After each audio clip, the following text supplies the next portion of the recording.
Gracias, señora presidenta. Buenas tardes. Se da cuenta del siguiente documento, excusa del abogado señor Domingo Lovera, quien no podrá concluir la sesión de hoy, pues deberá atender un imprevisto laboral, y tenemos una excusa verbal del señor Valdivia, que no puede concurrir el día de hoy, del colega Valdivia, sino que podría venir mañana, que entendemos, o sea, tendría que venir mañana en la mañana, que mañana sesionamos, claro, y iba a enviar el correo lo antes posible para excusarse. Esa es toda la cuenta, señora presidenta.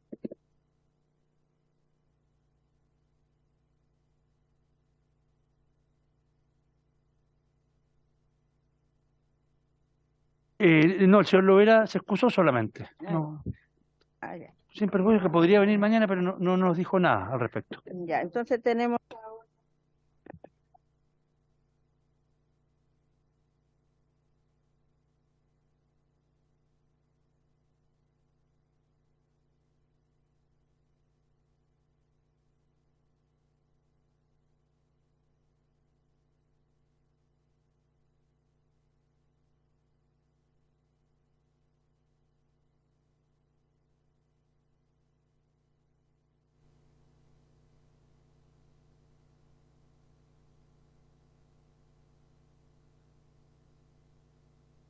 vamos, señor Namuncura. Creo que le invitó la diputada Ñanco.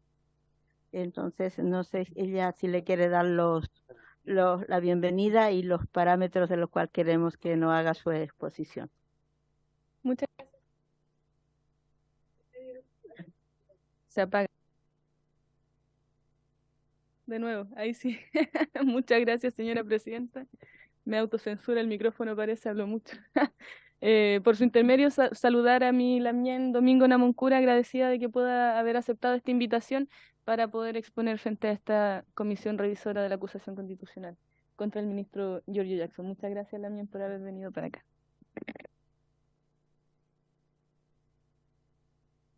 Esta es una acusación constitucional. No sé si usted tal vez ha visto los antecedentes, entonces, como académico, quisiéramos que nos instruya, como podríamos decir, nos ilustre sobre asuntos de su competencia relacionados con la acusación constitucional. Muy bien, señora presidenta, muchas gracias. Señora presidenta de la comisión, señores y señoras integrantes de la comisión. Concurro a esta sesión para exponer sobre el fondo y la forma de la acusación constitucional suscrita por varios diputados en relación con las referencias sobre políticas indígenas. El libelo acusatorio es un texto que describe ampliamente leyes y normas, y en donde la acusación propiamente tal es menor a dicha descripción, siendo que es muy fundamental establecer qué es lo que realmente se está acusando. En mi exposición ante ustedes me referiré a cuatro cuestiones principales. Primero, la experiencia del conflicto entre convicción propia y personal siendo funcionario de gobierno y las decisiones superiores de la autoridad gubernamental. 2. Las decisiones institucionales en CONADI respecto de la compra de tierras y aguas. 3. Los cuestionamientos a la agenda indígena de gobierno. 4. Una reflexión respecto del sentido o razón de ser de esta acusación constitucional.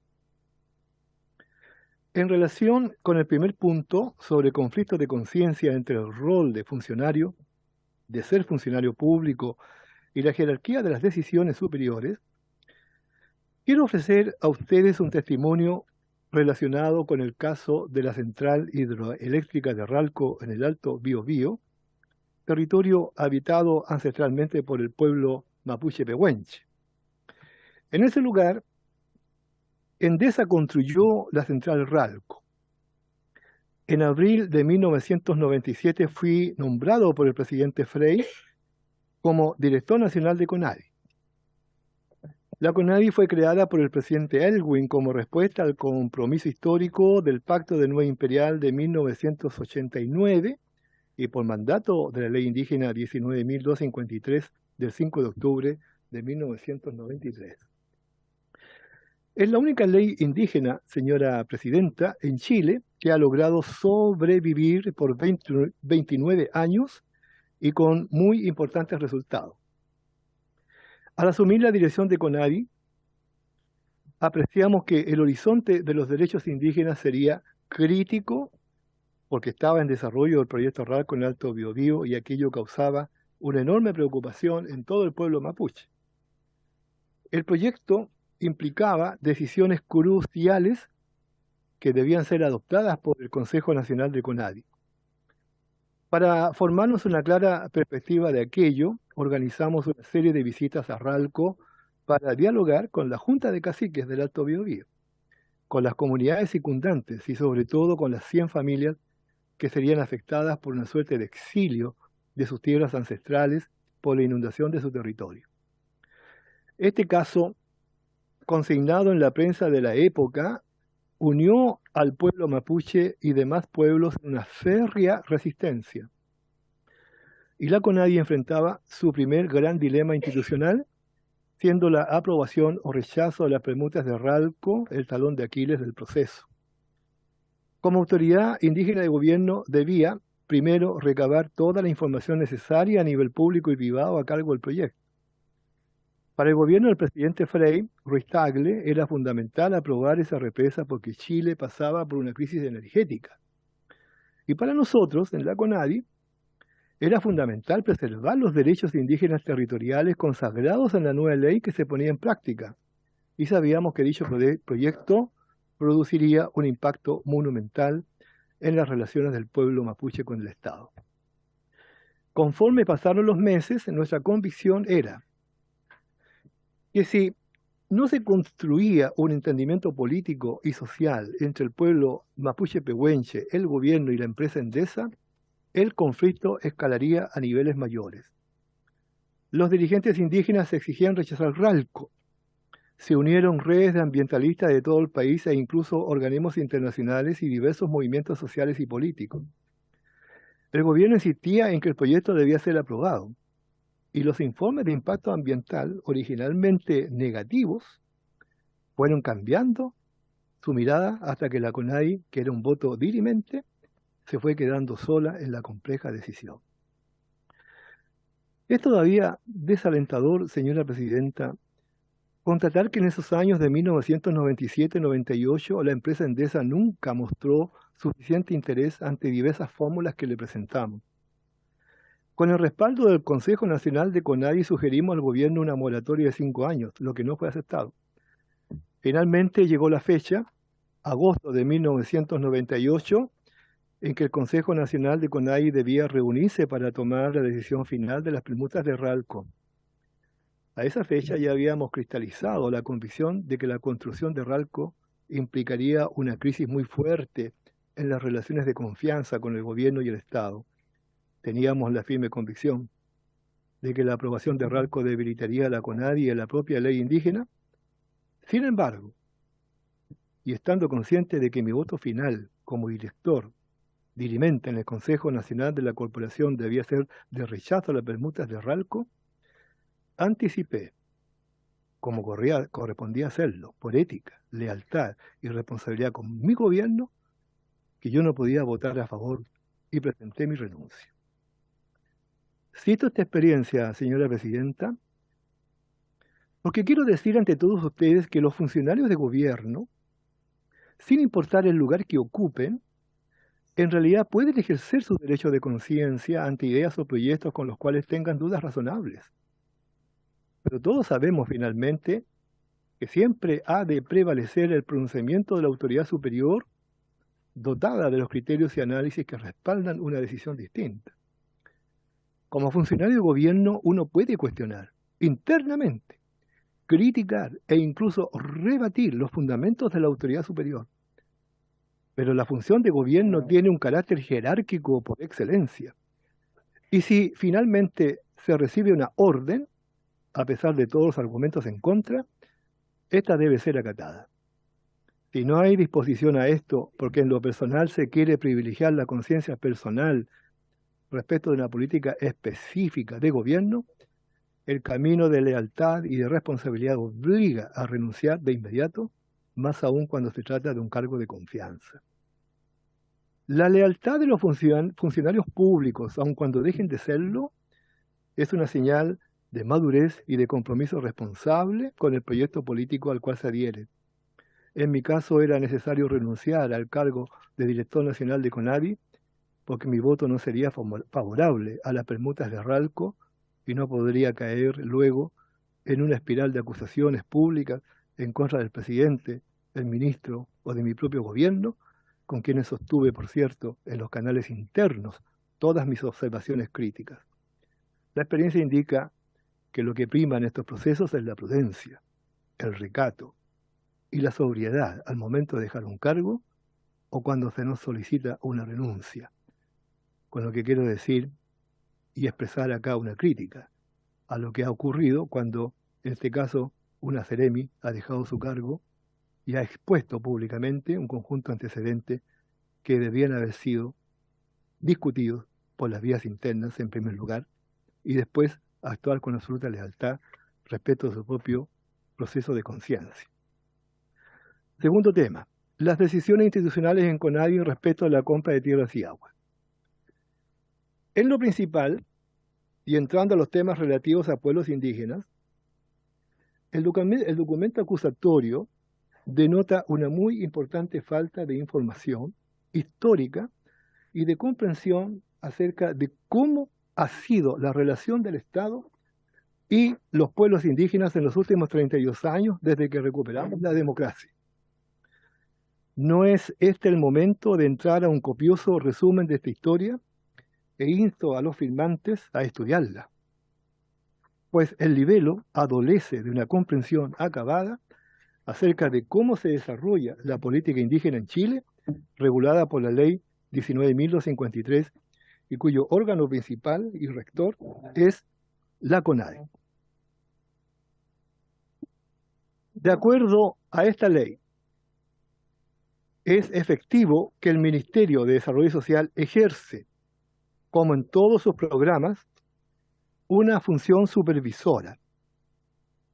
Pero, señora Presidenta, en el caso de la CONADI, la ejecución de la política indígena radica en un particular órgano de decisiones, que es muy excepcional respecto de otros ministerios, que se llama el Consejo Nacional de CONADI, que está integrado por 3 consejeros presidenciales designados por el presidente, 5 subsecretarios, 8 representantes indígenas electos por los propios pueblos indígenas y un director nacional designado por el presidente de la República. No hay ningún otro ministerio que tenga este órgano de decisiones que tiene carácter autónomo al interior de la CONADI.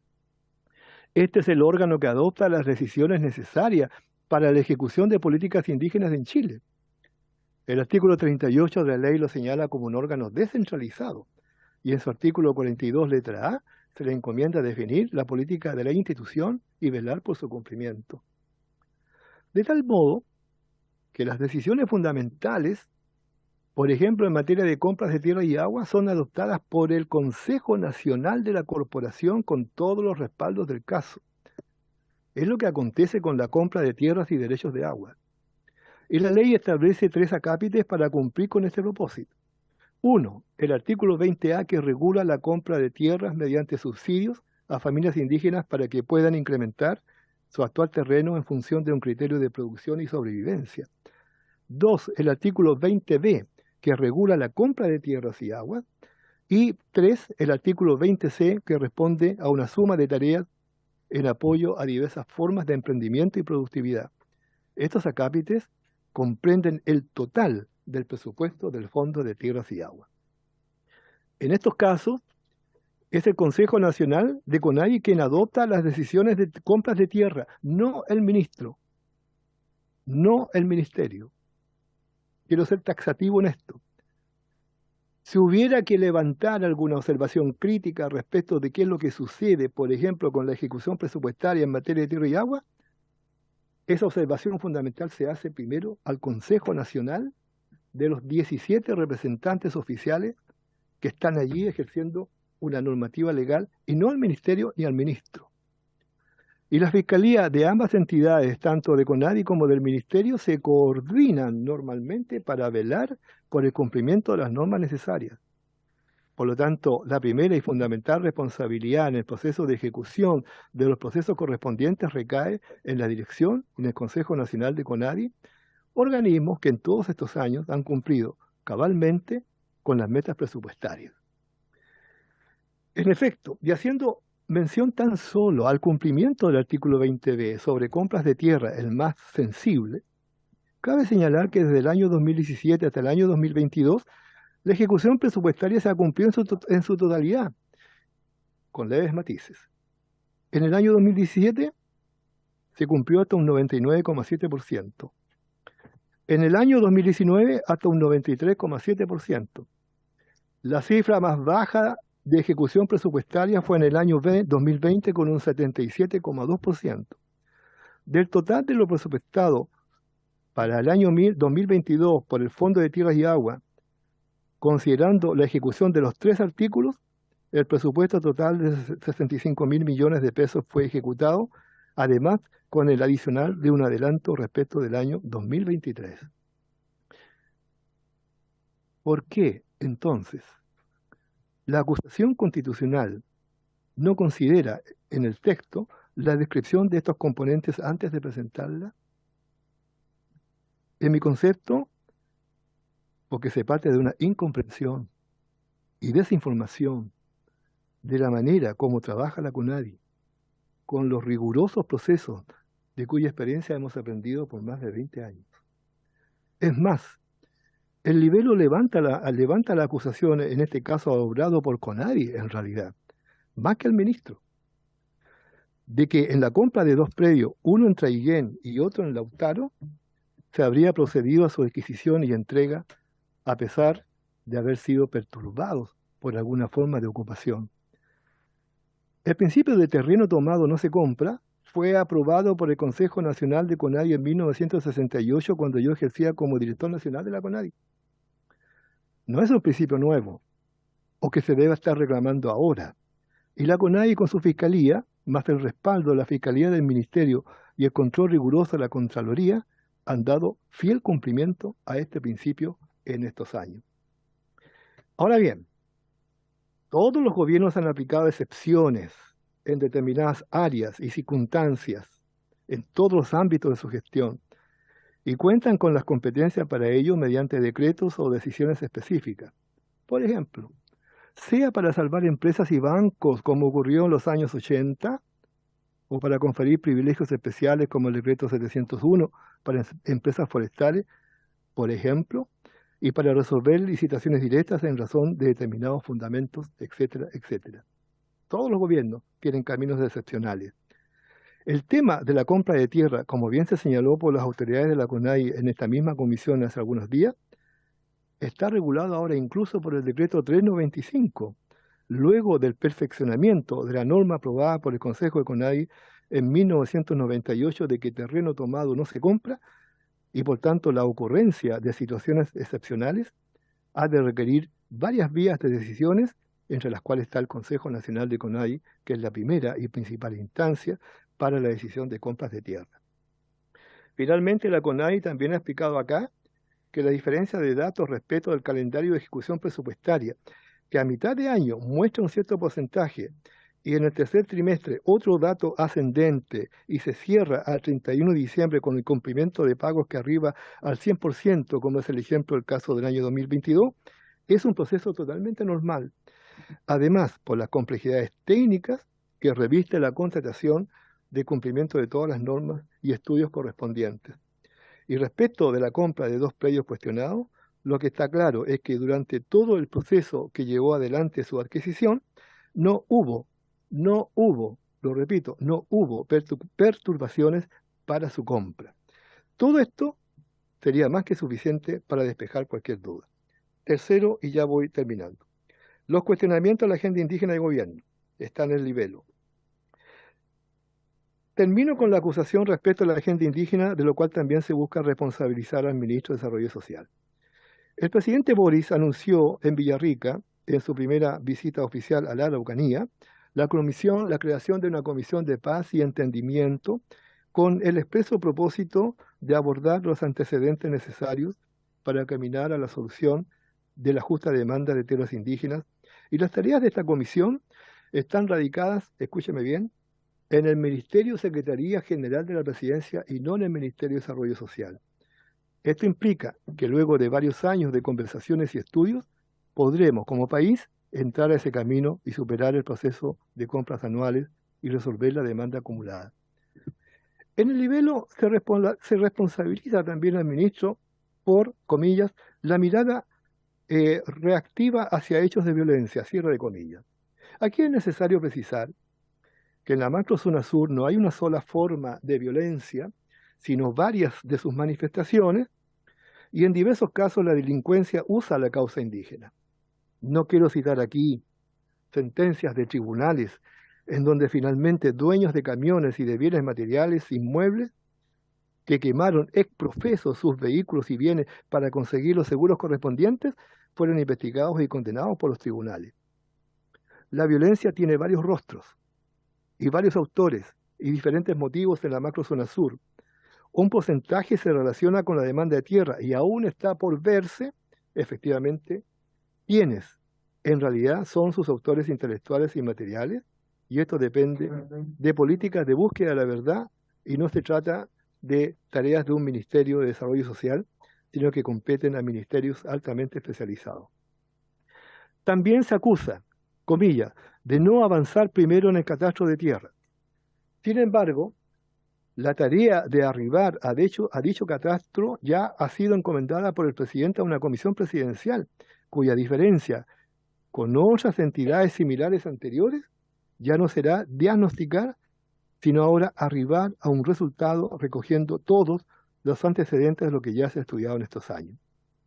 Y respecto de la política o programa del buen vivir, del cual también se responsabiliza una baja de supervisión de parte del ministro, hay que señalar que su coordinación radica en el Ministerio Secretaría General de la Presidencia y no es de responsabilidad del Ministerio de Desarrollo Social. Sin embargo, la ley indígena sí plantea que hay 5 ministerios que deberán o debieran coordinarse para llevar a cabo las políticas indígenas en Chile. La ley indígena incorpora como ministerios rectores en la aplicación de la ley al Ministerio de Agricultura, Bienes Nacionales, Educación, Secretaría General de Gobierno y Secretaría General de la Presidencia. 5 ministerios que debieran coordinarse para llevar a cabo las políticas indígenas en Chile. Por lo tanto, cualquier conflicto o contravención hacia el no cumplimiento de la política indígena en Chile debiera ser orientada no a un ministro ni a un ministerio, sino que a 5 ministros y 5 ministerios, si ese fuera el caso. Todo esto, en tanto, está pendiente en el Congreso desde el año 2018. La creación del Ministerio de Pueblo Indígena, y no siempre los votos de parlamentarios del mundo conservador han estado disponibles, hay que ser franco en esto. Llevamos 10 años de espera para un compromiso que todos los presidentes de la República, desde el presidente Lagos hasta el presidente Boric, han señalado y todavía estamos pendientes de su cumplimiento. Señora Presidenta, señores integrantes de la Comisión, señores miembros de la Comisión, de manera recurrente, las acusaciones constitucionales han ido perdiendo su crédito e inspiración. El artículo 52, número 2, letra B de la actual Constitución justifica el hecho de una responsabilidad política cuando se hubiere comprometido gravemente el honor o la seguridad de la nación por infringir la Constitución o las leyes o haber dejado estas sin ejecución. De lo que se trata cuando uno firma este tipo de acusaciones es ejercer un juicio prudencial respecto de la plausibilidad de la acusación, no de su mérito final. Y cito lo recientemente afirmado, que está expresado en el mismo libelo de la acusación. La Cámara tiene una función fiscalizadora que es importante valorar. Pero escúcheme, siempre y cuando, a mi juicio, a lo menos, esta función se cumpla en todos los sentidos, y permítanme decirlo, esto vale también para los acusadores, a juzgar por la debilidad de los procesos internos de carácter ético en el propio Parlamento, luego de conocidos las indecorosas e inaceptables conductas de parlamentarios en el hemiciclo, y el país aún no tiene conocimiento de las sanciones éticas necesarias. ¿Con qué autoridad moral entonces podemos decirle a la nación que se debe acusar a un ministro o a un ministerio, sí o sí, que está bastante lejos de no haber cumplido con sus deberes normales, en tanto por casa no nos empeñamos con el mismo celo? Es cierto, como se dice en los medios, desde los medios de prensa, que en ocasiones anteriores se levantaron 11 acusaciones constitucionales por parlamentarios que eran de oposición y hoy son de gobierno u oficialistas. Pero ¿sabe qué? Cada cual debe asumir sus responsabilidades ante un país que está cansado de tanto espectáculo en política. Pero no se resuelve este problema agregando nuevas acusaciones que no comprometen el honor o la seguridad de la nación, infringiendo la Constitución y las leyes. Si las acusaciones constitucionales, señora presidenta, siguen este ritmo de actuaciones políticas oblicuas para generar tensión, distracción, conflicto institucional y poner en dificultad la marcha del gobierno y del propio Parlamento, que debieran destinar su tiempo útil para preocuparse de temas mayores y urgentes y brindar respuestas eficientes a las demandas y preocupaciones ciudadanas, estamos caminando por una senda que fragiliza el valor de nuestras instituciones republicanas. Con razón, entonces, el Congreso y los partidos políticos aquí representados permanecen en el nivel extremadamente limitado de confianza pública que se expresa en todas las encuestas nacionales. Y esto sí es un importante problema de país y de Estado que debiera ocupar mejor nuestro tiempo disponible. He dicho, señora presidenta, muchas gracias. Gracias por la presentación. Y también le voy a pedir que nos deje, no sé si lo tuviera en vía virtual para remitirlo. Y abrimos las preguntas a la comisión. Si alguien quiere hacer alguna consulta, una aclaración, así que está abierto. Ya. La palabra, señor. Muchas gracias, presidenta. Por su intermedio, por supuesto, saludar al invitado don Domingo Namoncura, que está presente con nosotros y entregando su punto de vista, especialmente con la temática vinculada a lo que es la CONADI y por la expertise y la experiencia que él también tiene. Teniendo conocimiento, ¿verdad?, que la CONADI en general está bajo la tutela o, ¿no es cierto?, estructuralmente o orgánicamente, ¿no es cierto?, en la estructura del Ministerio de Desarrollo Social. A mí me gustaría saber, con la experiencia que usted tiene, ¿cómo es la relación del director de la CONADI con el ministro de Desarrollo Social? O sea, para que nos pueda especificar un poquito, detallar un poco más. Y si es el director de la CONADI autónomo de lo que es el ministerio, parece que algo tocó en relación a ese tema, o recibe instrucciones, órdenes o directrices por parte del ministro. Y también, por supuesto, cómo es ejercer el deber de la supervigilancia del ministro de Desarrollo Social, por supuesto que en el servicio que es la CONADI. Eso sí nos puede explicar un poquito más en detalle aquello. Muy bien, muchas gracias por la pregunta. Mire, como resultado del Pacto No Imperial que se firmó en 1989, el presidente Elwin concedió a los dirigentes que firmaron el pacto la idea de constituir una institución que tuviera mucha potencialidad para defender los derechos indígenas que habían sido conculcados a lo largo de más de 100 años. Y por lo tanto adquiría una sensibilidad muy especial ese proceso de cómo potenciar. De tal manera que, en el fondo, los dirigentes indígenas del año 1989 pensaron en la CONADI como un ministerio. Pero no estaban las condiciones para crear un ministerio en esa ocasión. Por eso es que el tema del ministerio quedó pendiente. Y ha seguido pendiente hasta ahora, ¿verdad? Y entonces se dotó a la Corporación de Desarrollo Indígena de facultades y competencias muy especiales. únicas en 1990, ¿no?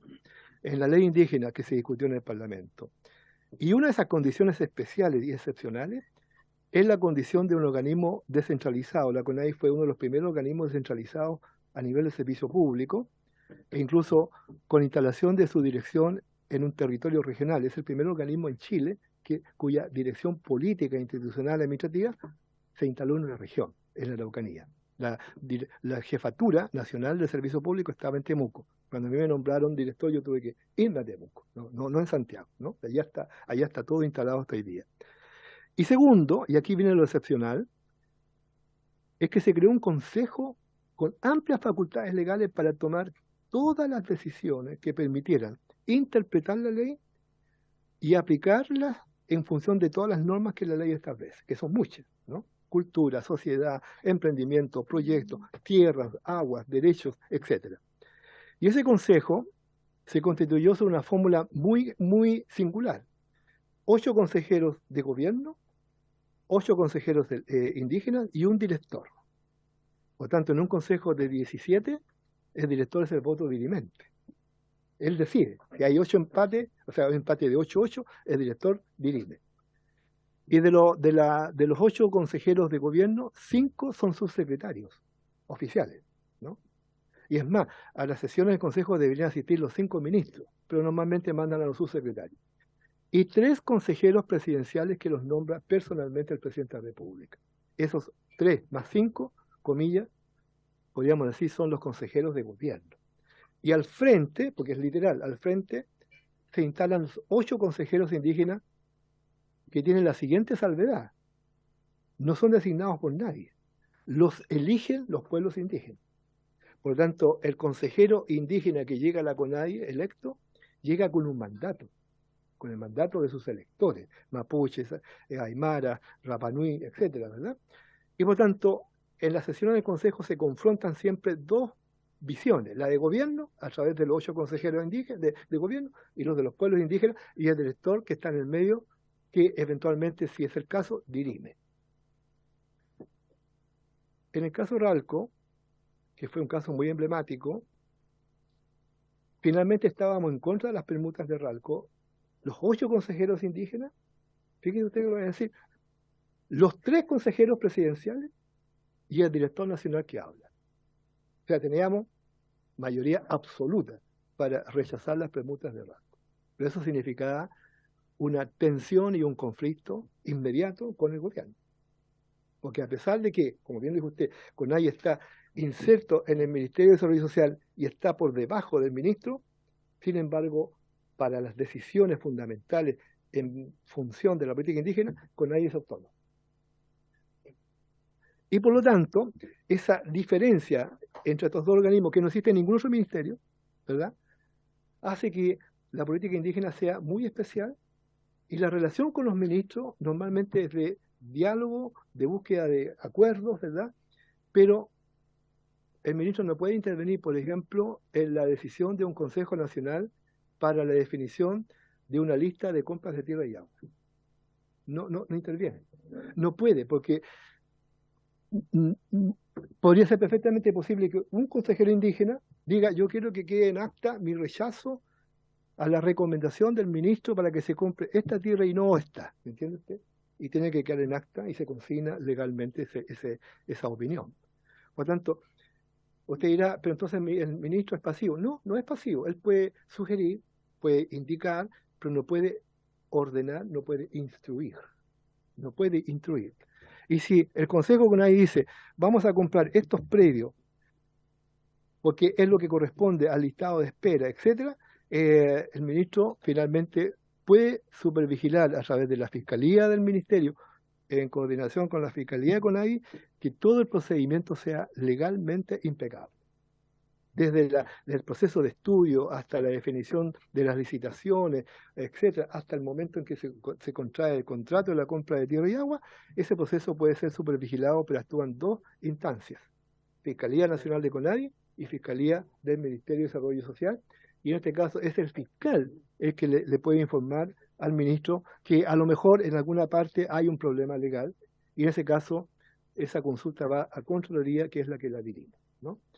Y la relación de los directores de CONADI con los ministros siempre ha sido una relación formal, una relación de trabajo, de información, de supervisión, pero uno tiene, fíjese, al menos a mí me pasó un par de veces siendo Roberto Pizarro ministro de Desarrollo Social, que frente a algunas indicaciones o algún tipo de sugerencia del ministro, mi manera de salvar el problema de decirle que no era decirle, muy bien, ministro, voy a llevar su recomendación al Consejo de la CONADI. Y luego el Consejo el que debatía. Y a veces las recomendaciones del ministro se acogía y otras veces no. ¿Me entiende usted? Entonces, curiosamente, la estructura del Consejo CONADI permite salvar los puntos ¿cómo diría? De conflicto con un ministro, porque el camino salía a decirle a usted, si es ministro, mire, yo estoy de acuerdo con usted que este tema hay que estudiarlo, pero voy a tener que presentarlo al Consejo. ¿Me entiende usted? Claro, uno no queda ni mal ni bien, pero lo traspasa de inmediato a la instancia que la ley dice. La política indígena en Chile la resuelve el Consejo Nacional de CONADI. ¿Me entiende usted? Entonces, en ese sentido, yo diría que muy escasamente o muy difícilmente los directores de CONADI han tenido conflicto con los ministros, porque su respaldo principal radica en la decisión del Consejo, ¿no?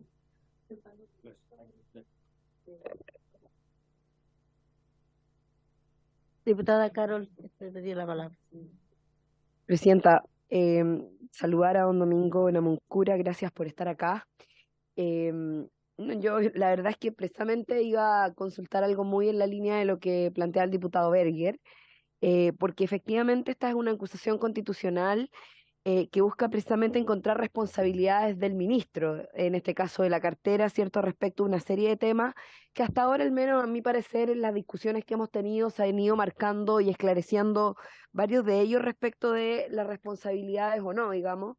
Y la verdad es que varias de las acusaciones que ya se han hecho, al menos a mí me va quedando la impresión de que no solo no son reales, sino que son imprecisas. Entonces, finalmente, la pregunta que yo le iba a hacer y que creo que usted ya de alguna u otra manera la ha respondido, pero que me parece que es importante que quede muy, muy, muy esclarecida, es que finalmente el ministro o la ministra, en este caso es el ministro de Desarrollo Social y Familia, no participa directamente de las decisiones que adopta CONADI con respecto a las compras de tierra. Finalmente es, en este caso, la CONADI, su dirección, quien toma esas decisiones.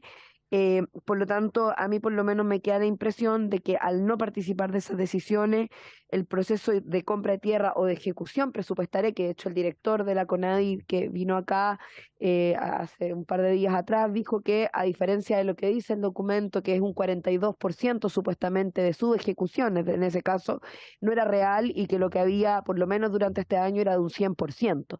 Por lo tanto, yo quisiera un poco... estoy sacando conclusiones y quisiera que usted me dijera si mis conclusiones van en la línea correcta de la exposición tanto que usted ha hecho, como también de lo que tenemos que ir de alguna u otra manera marcando en las determinaciones de este proceso para finalmente tomar nuestro veredicto, Presidenta. Eso, muchas gracias. Dicho directamente, sí, son correctas las apreciaciones, porque curiosamente, como les decía, de acuerdo a las virtudes especiales de la ley indígena, que fueron especiales porque el tema era especial cuando se aprobó la ley indígena en 1993, permite establecer el criterio de que es muy difícil que una autoridad ajena al Consejo Nacional influya de una manera tal que cambie la dinámica de esa decisión por una razón que no es fortuita y que es muy interesante de observar, y es que habiendo una bancada de 8 consejeros indígenas que tienen decisión legal en la CONADI y que son independientes del gobierno, es decir, no pertenecen, no son designados por ninguna autoridad, basta que uno solo de esos consejeros indígenas proteste, reclame, haga una presentación ante la Contraloría porque cree que el Consejo está siendo, comillas, influido por autoridades centrales del Estado, y se detiene todo el proceso en el Consejo Nacional en forma inmediata.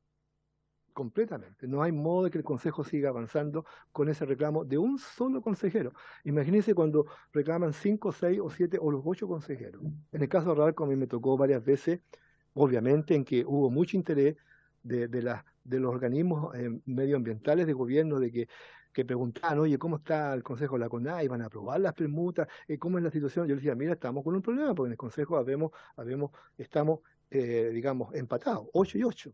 Y el que resuelve es el director, pero yo estoy recabando toda la información, por lo tanto no tengo opinión todavía, ¿no?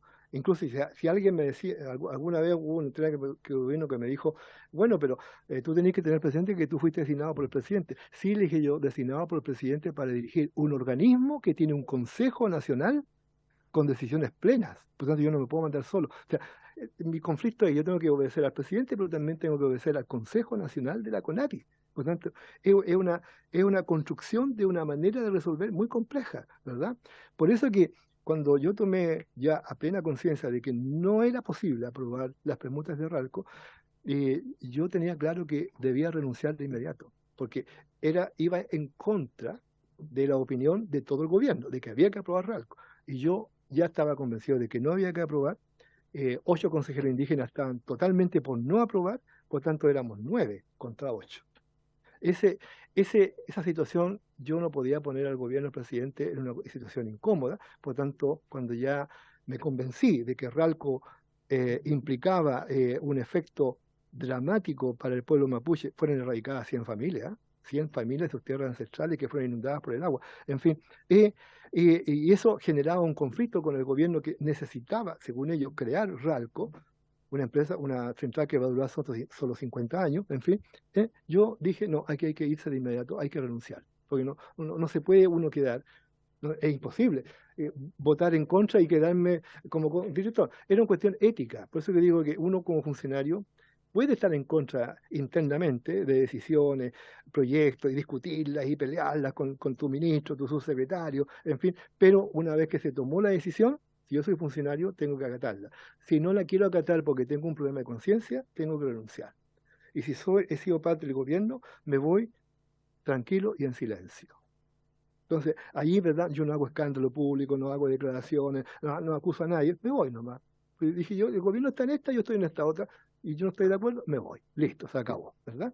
Entonces, ese es el punto esencial, y yo diría que acá, sí, lo fundamental es que, virtuosamente lo quiero decir, gracias al Neguillén, en cristiano diríamos gracias a Dios, tenemos un Consejo Nacional en CONADI que adopta decisiones claramente autónomas, ¿no? Hay cosas que a lo mejor el Consejo puede resolver que no le gusten a un determinado gobierno. ¿Por qué compró usted este terreno en Temucuicui? Ah, porque el Consejo evaluó condiciones sociales, políticas, económicas, culturales, ancestrales, y determinó que ahí había que comprar. Y se compra.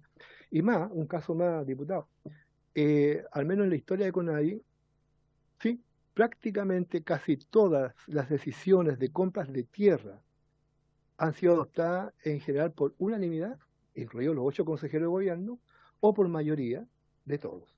O sea, muy rara vez ha habido un empate que el diputado haya tenido que dirimir en materia de compra de tierra y agua, ¿no? Ahora, de todo esto el ministro tiene conocimiento de detalles, no. No tiene por qué saberlo. Él sabe los resultados por los oficios, en fin, la Contraloría, la Fiscalía de la CONADI, del Mideplan, o Ministerio de Salud Social hoy día, ¿verdad? Y no podría un ministro intervenir para decir, yo no quiero que compren esa tierra, o yo quiero que compren esta otra tierra. Porque la respuesta del director es decir, es que ese tema, ministro, hay que planteárselo al Consejo, yo no puedo tomar la decisión, ¿no? Y aunque tú lo lleves al Consejo, el Consejo puede decir, no ha lugar la recomendación del ministro porque no ha lugar nomás, y se acabó. Hasta ahí llega la sugerencia de cualquier persona, senadores. A mí me tocó lidiar con senadores, incluso de mi propia coalición, que me decían, oye, Domingo, pucha, cómprate el terrenito este de allá de la comunidad no sé, de Vilcún, porque mira, ahí tenemos. Yo dije, mira, vamos ya a la carpeta al Consejo. Si el Consejo dice que sí, bien, si no, no, punto, ¿verdad? Entonces, eso es virtuoso en la ley indígena, es muy importante. No existe en otro ministerio esa estructura. Por eso que se pensó, como digo, la creación de la CONADI en 1989 hasta el 93, como si fuera un ministerio, ¿no?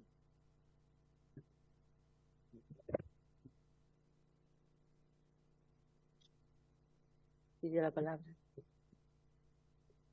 Muchas gracias, Presidenta. Agradecer la presentación de Domingo también.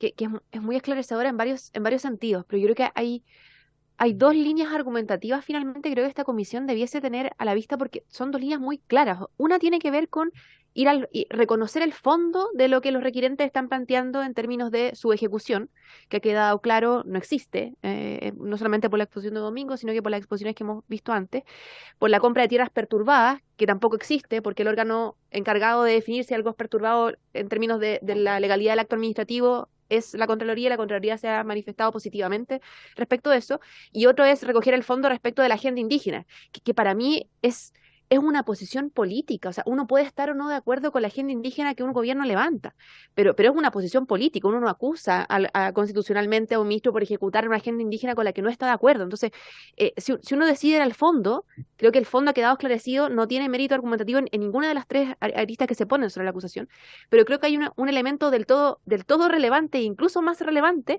que tiene que ver con que el ministro no tiene absolutamente y administrativamente una relación jerárquica con la CONADI que permite efectivamente hacerlo responsable de los actos en los cuales se los acusa. O sea, la relación de gobierno con un órgano descentralizado no es una relación jerárquica, es una relación de supervigilancia que alcanza lo más a los procesos de nominación, pero no es una relación en la cual tú puedas, por tanto, trasladar la responsabilidad hacia las decisiones que toma CONADI. Y bien así se hace por toda la historia que muy bien nos ha ilustrado Don Domingo. Entonces, creo que no importa la línea argumentativa que decía seguir, no resulta meritorio ni en el fondo de lo que están planteando los acusadores, ni tampoco en términos de la relación que uno acogiendo el fondo podría establecer en términos de vinculación causal con la responsabilidad eventualmente del Ejecutivo.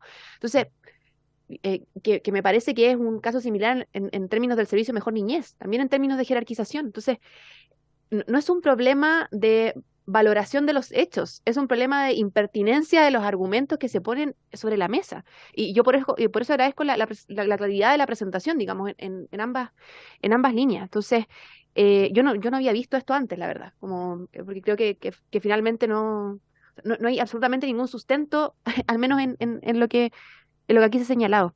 Entonces, manifestar mi sorpresa, digamos, respecto de cómo se ha abordado esta conversación y pedirle también a la comisión que releve esos argumentos, que los tenga a la vista. Eso, presidente. Gracias, diputada. ¿Alguien más la palabra? ¿Sí? Después. Ya. Diputado Lavín. Gracias, presidente.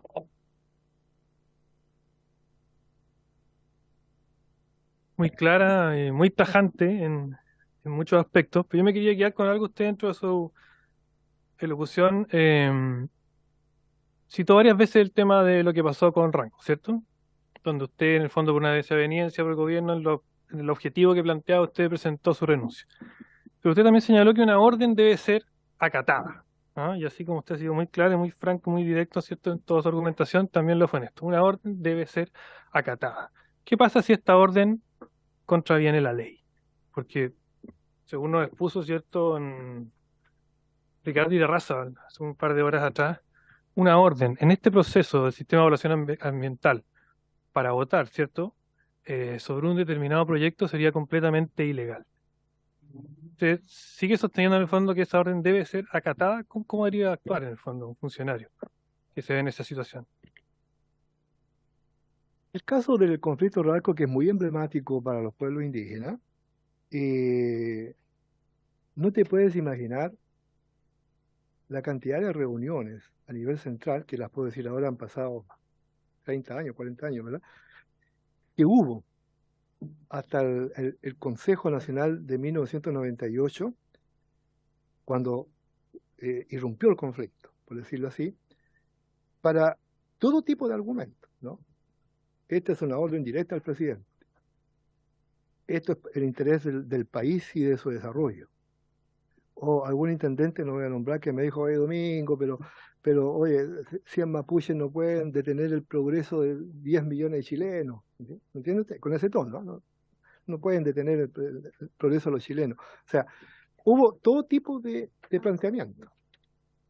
Si yo no hubiera tenido el respaldo de la institucionalidad de CONADI, es muy probable que habríamos sucumbido muy rápidamente a la presión de las autoridades. Pero aquí lo que cabe, ¿verdad?, es que incluso frente a esa presión, uno tiene que tener la capacidad, mientras eres funcionario y estás bajo ese clima, tienes que tener la capacidad de discutir, interpretar, debatir, cuestionar y hacer todo lo necesario. Yo, mira, en cuanta reunión hubo con el presidente Frey, con el ministro Villarsú, con los intendentes de la región, con el encargado de la Comisión de Impacto Ambiental, etcétera, tuve siempre, tengo que decirlo, la oportunidad de expresar todos mis puntos de vista en contra del proyecto. Todos, pero en privado. Nunca hacia afuera, ¿verdad? Y también de escuchar los contraargumentos y volver a discutirlo. Pero a su vez, conversar cada proceso que estaba previo al proyecto RALCO en el propio Consejo Nacional de la CONADI. Por lo tanto, los 5 ministerios adscritos a la ley tenían un conocimiento cabal del conflicto que estaba ocurriendo y que en algún momento iba a llegar el punto en que eso había que resolverlo, ¿verdad? Entonces, efectivamente, la autoridad, cuando ya finalmente no va a cambiar su opinión, ¿verdad? Van a decir, mire, ese vertedero hay que construirlo ahí en el medio de la comuna X y punto, porque ya no hay otros lugares donde construir vertedero, y si usted se opone, mala suerte, tiene que cumplir la instrucción, y si no, se va. ¿Está bien? Entonces ahí es donde uno tiene que tomar la decisión. Porque si yo tengo una convicción de conciencia de que ese vertedero no se puede construir en el medio de la ciudad X, en la cual todos los estudios indican que ahí es el único lugar plausible, entonces, y me dan la orden que yo tengo que cumplirla sí o sí, o sea, firmar el proyecto, entonces ahí es el momento en que yo digo, no, en esto no sigo, ¿verdad? Y lo haces. Entonces, esto es diferente, sin embargo, a otro hecho. También lo voy a desclasificar hoy día. En el estudio de impacto ambiental de RALCO, cuando yo ingresé en abril de 1997, escúchame bien, Joaquín, 19 organismos de Estado habían manifestado su rechazo a la construcción de RALCO. 19. Por distintas razones. Obras públicas, agricultura, bienes nacionales, todo. El primer informe fue negativo. Pasados unos meses, la mitad de los informes ya eran positivos. Pasados otros meses, los 2/3 ya eran positivos. Nosotros estábamos quedándonos solos, como CONADI, en nuestra negativa a las permutas. Y al final del proceso, llegó el momento crucial en que un subsecretario me dice, Domingo, todos los organismos que tienen que evaluar RALCO ya aprobaron RALCO. El único que falta es tu CONADI. En el fondo, indirectamente, tenéis que aprobar RALCO, porque esa es la orden del presidente. Y ahí salgo la parte virtuosa a decirle, bien, yo voy a trasladar esto al Consejo de la CONADI. ¿Me entiendes tú? Y lo trasladé al Consejo de la CONADI. Y ahí es donde se produjo el momento en que dijeron, bueno, se convoca un consejo especial en agosto de 1998 para resolver. Oye, y la prensa estaba todo encima, era el tema del año, ¿no? RALCO, todo encima. Y reportaje en La Tercera, en el Mercurio, voto dirimente del director resuelve RALCO o no, o sea, voto mío. Bueno, y se produce se hace la convocatoria al Consejo Nacional de la CONADI. En 24 horas, los 3 consejeros presidenciales fueron sacados de sus cargos y nombraron 3 consejeros nuevos. Y la bancada de la CONADI quedó 8 consejeros de gobierno a favor y 8 consejeros en contra, y yo dirimía. Ese fue el momento crucial en que entonces yo dije, ya, aquí llegamos al final del proceso. Entonces yo me adelanté, hablé con el ministro Villarsú y le dije, ¿sabe, ministro? Estamos en una encrucijada. La CONADI está siendo intervenida, eso fue lo que yo dije, la CONADI está siendo intervenida porque si me sacan 3 consejeros presidenciales, que es facultad del presidente, pero me ponen 3 que vienen solo a aprobar, entonces significa que quedamos empatados y que en el fondo me están diciendo, usted es que resuelve y yo no voy a aprobar RALCO. Entonces, vengo para que usted le diga al presidente que yo en este minuto renuncio a la dirección del CONADI. ¿Te das cuenta? Ese es el intríngulo. Ahora, no se ha presentado nunca más un caso así en la CONADI, de esa magnitud. Además fue tan fuerte y tan impactante que yo digo hasta hoy día que la confianza del pueblo mapuche con el Estado y sus instituciones se fragilizaron en agosto de 1998 hasta hoy día. No ha sido posible recuperar esa confianza que el pueblo mapuche tenga en que el Estado y las instituciones realmente van a defender, promover los derechos indígenas. Entonces, yo te diría que tiene mucho que ver con eso, ¿no? Y por eso que depende mucho de, no sé cómo decirlo, pero no sé si de la conciencia o la solidez, la competencia o el profesionalismo del director de CONADI. Pero en mi caso, para no atribuirse esas virtudes, yo tenía un segundo conflicto de fondo que era el de los derechos humanos. Yo luché durante el tiempo de la dictadura, era muy joven, estaba a cargo del Servicio de Paz y Justicia de Chile, éramos la primera línea en relación con los derechos humanos.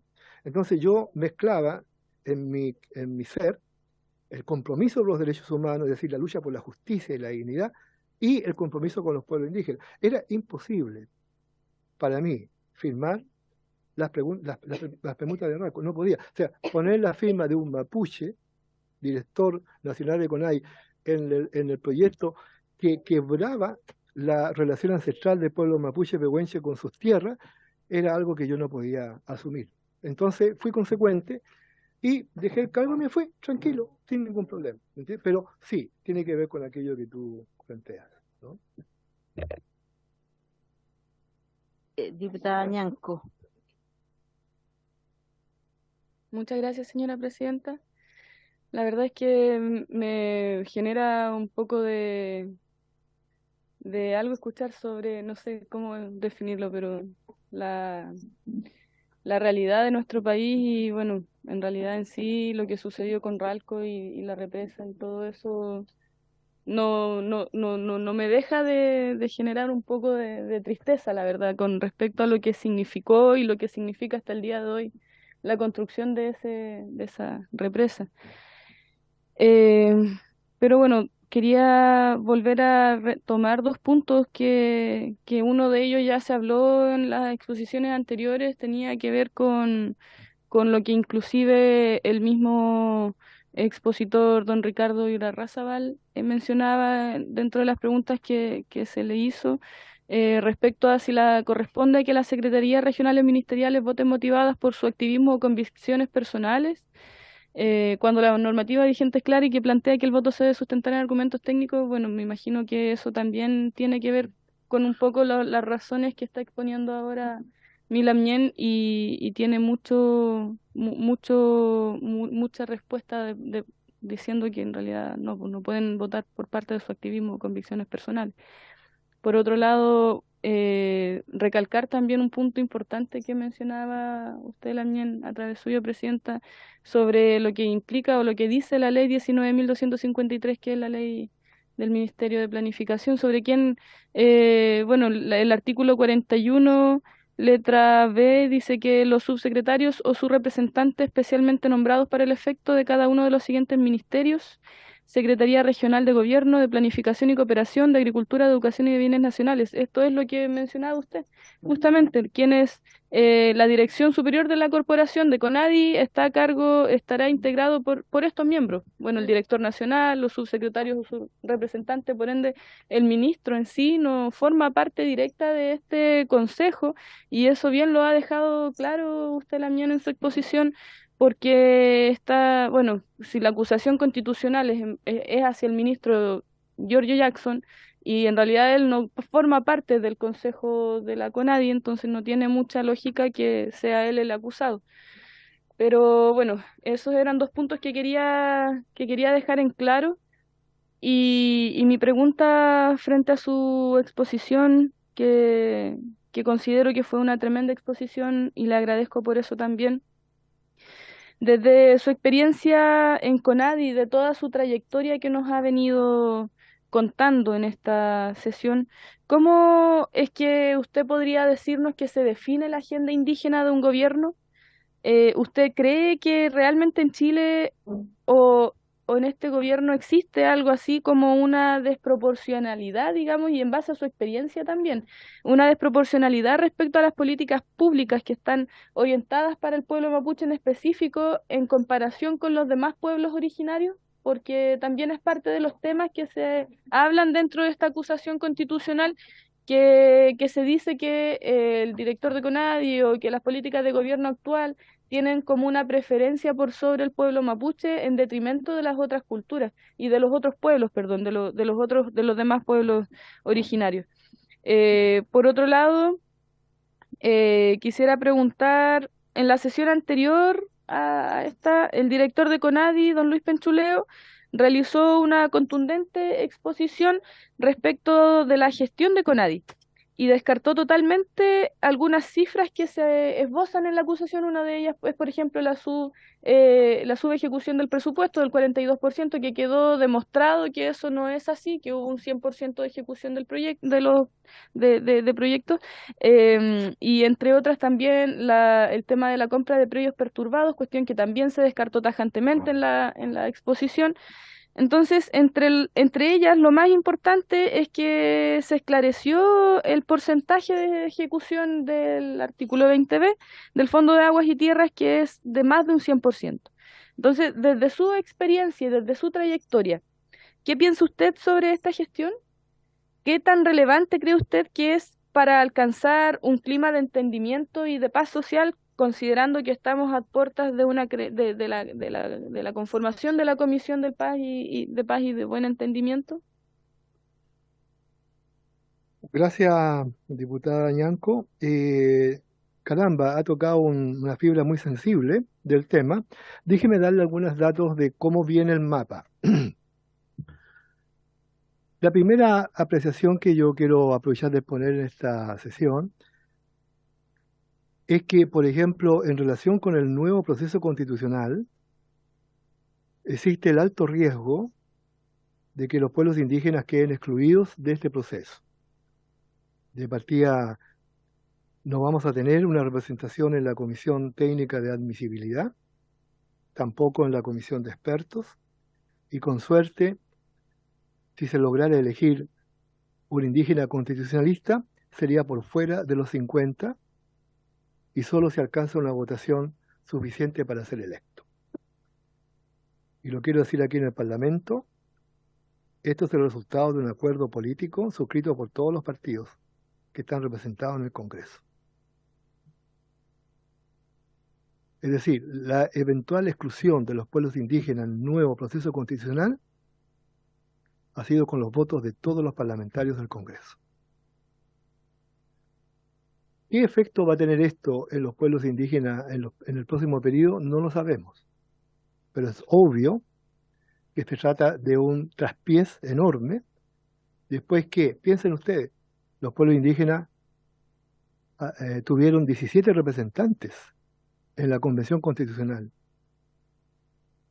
Que una mujer mapuche presidió la convención. Es cierto que los resultados del referéndum fueron devastadores para un sector de la sociedad. Y ese efecto hoy día tiene un problema en el sentido de que los pueblos indígenas son los que aparecen más castigados en el nuevo proceso constitucional. Yo no sé si ya esto es posible resolverlo, yo creo que no, porque ya el acuerdo está tomado, probablemente el presidente en un tiempo más lo promulga, y por lo tanto la comisión de expertos se va a constituir ahora en unos días más, etcétera. Y esa señal de que los pueblos indígenas quedan al frente de la vereda, en este caso del Congreso, por decirlo de una manera, es una señal de exclusión.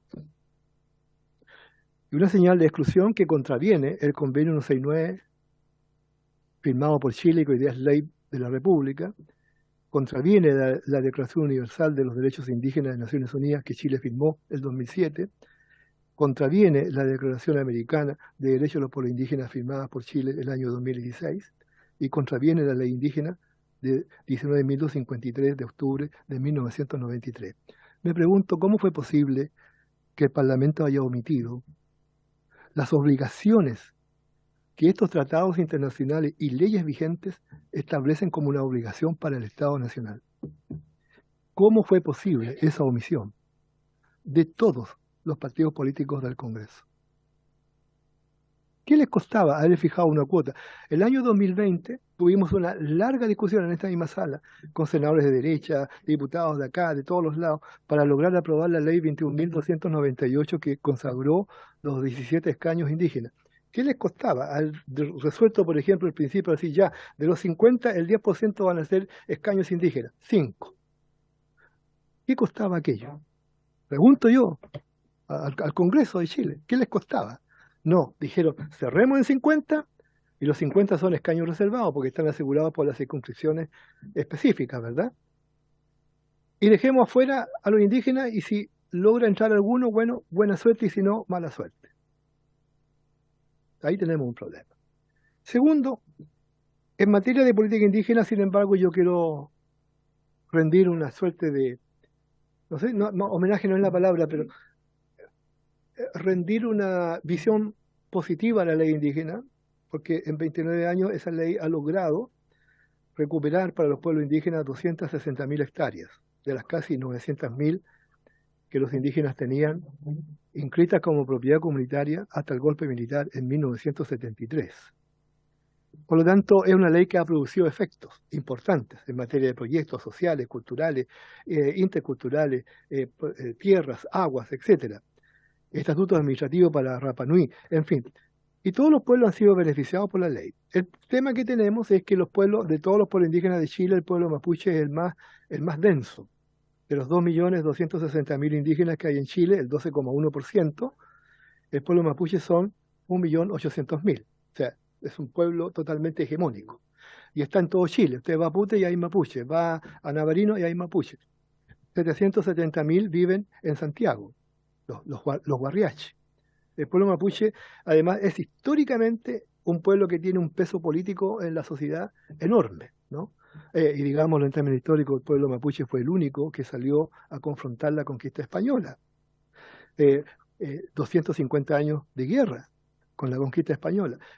El pueblo mapuche resistió el avance del Estado Nacional y el Estado Nacional tuvo que generar la guerra, la pacificación de la Araucanía para vencer a los mapuches y sustraerle todas sus tierras al sur de Chile. O sea, estamos hablando de un pueblo que tiene una figura histórica, un potencial histórico demasiado potente en la historia de Chile. Por lo tanto, es obvio que muchas de las políticas indígenas en Chile va a tener que tener siempre al pueblo mapuche como un sujeto referencial e importante.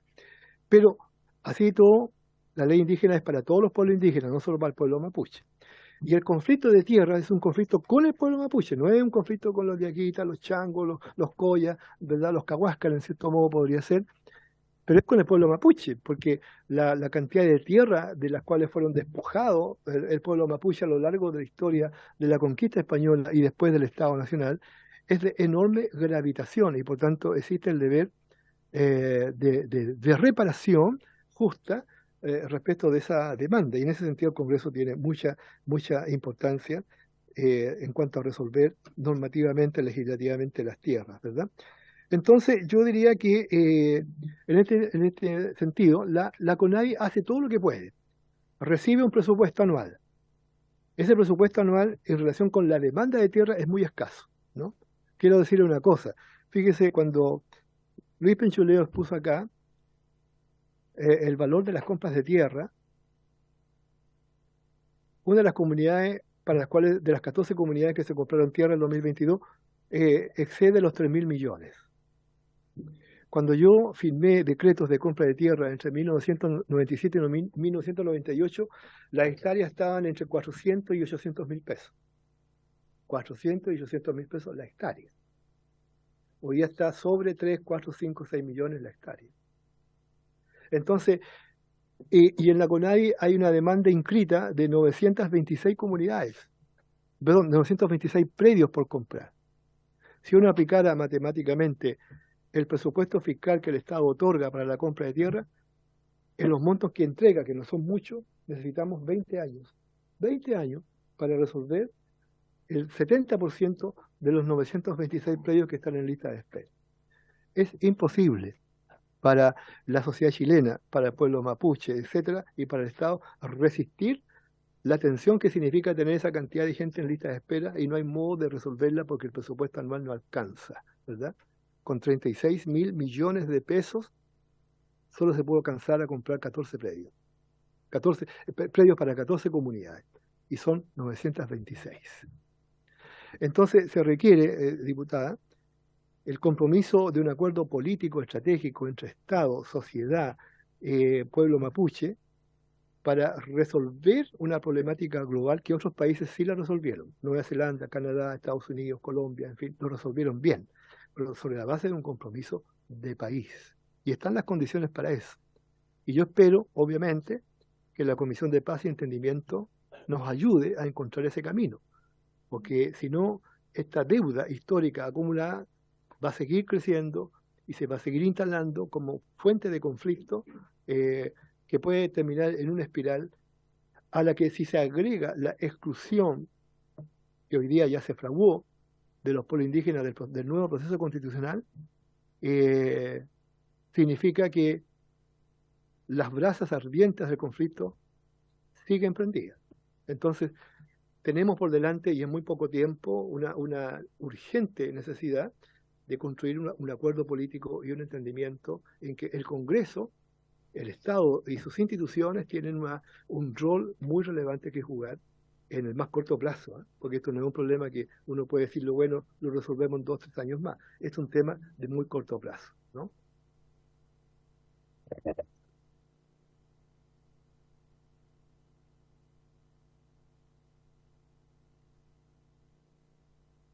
Solo un comentario sobre el punto, Presidenta, que interesante lo que acaba de mencionar Lamien, y en especial quiero dejar en este espacio, aprovechando la instancia que habló sobre el funcionamiento de CONADI, que tiene como una estructura más o menos similar al funcionamiento de un ministerio. Creo que no está de más dejar en este espacio la urgente necesidad que significa la creación real de un ministerio de pueblos, que está el proyecto de ley en el Senado. Quiero dejarlo, quizás no tiene mucho que ver con el tema en cuestión, pero sí es bueno sacarlo a la palestra cada vez que sea necesario, porque eso nos ayudaría a ir destrabando también varios puntos que son importantes, sobre todo considerando el conflicto que tiene el Estado de Chile con el pueblo mapuche de manera histórica. Eso sería. Muchas gracias, presidente. Diputada Yeomans y después el diputado Ojeda. Gracias, presidenta. Bueno, primero saludar y agradecer la exposición. Me parece que es muy esclarecedora respecto al funcionamiento y también el rol autónomo que tiene la institución respecto a la relación con el Ministerio de Desarrollo Social. Y respecto a este apartado, la acusación constitucional establece 3 puntos, ¿cierto? Uno de ellos tiene que ver con la baja ejecución presupuestaria, elemento que fue además descartado, sobre todo respecto también a la exposición que hizo acá en esta misma comisión el director de la institución. Por lo mismo, creo que ese asunto ya logra ser despejado para efectos también del estudio que debe realizar esta comisión. El segundo punto es respecto a la compra de terrenos perturbados, que sobre ese elemento me gustaría hacerle una consulta, ¿cierto?, al expositor.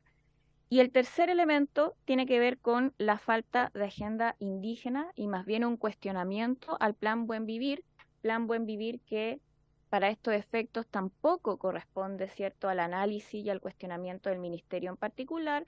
Es un plan que se implementa desde la presidencia y por lo mismo, además, a mí me parece que es relevante a propósito de la política, que uno podría cuestionar, uno podría también fomentar, discutir en este Congreso, pero ese cuestionamiento no es objeto, ¿cierto?, de una infracción de ley.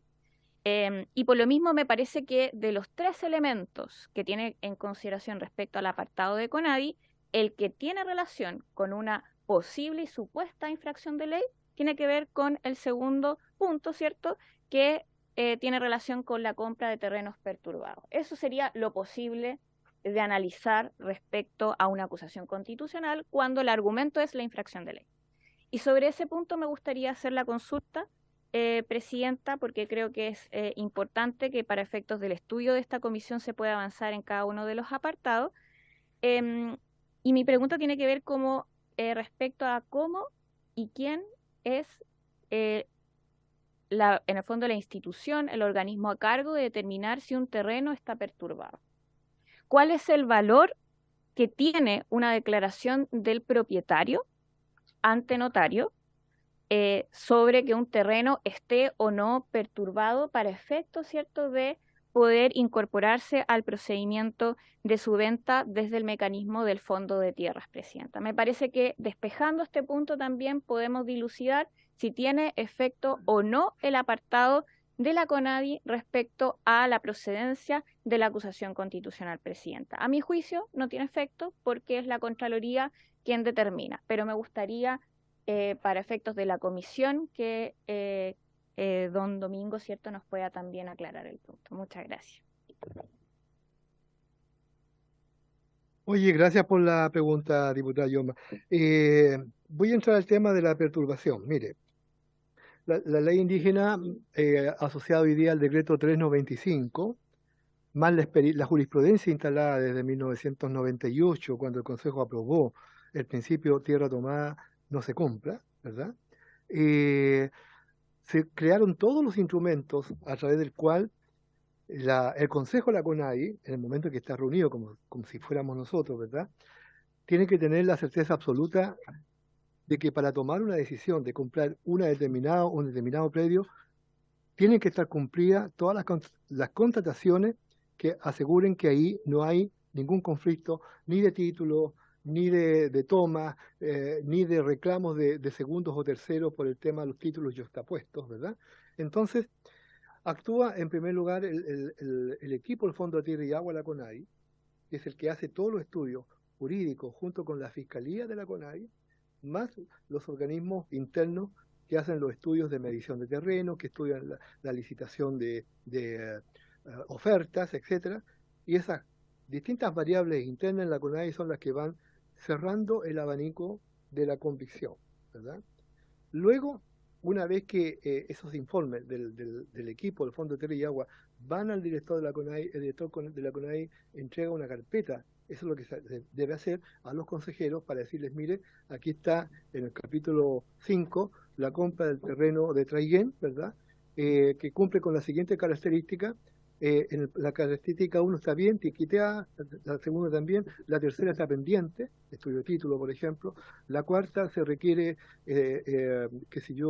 establecer una mensura del territorio, la sexta es la oferta de venta, está pendiente, en fin, y otros.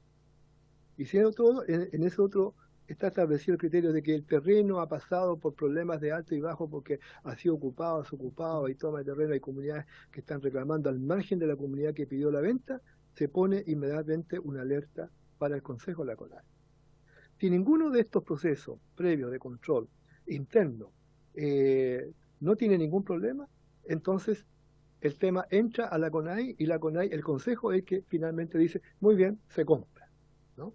Luego, eso pasa a la Fiscalía, que hace el procedimiento legal de los contratos, las compraventas, etcétera, y finalmente se hacen las consultas a la Contraloría, que es la que finalmente determina si va a levantar una luz amarilla o una luz roja.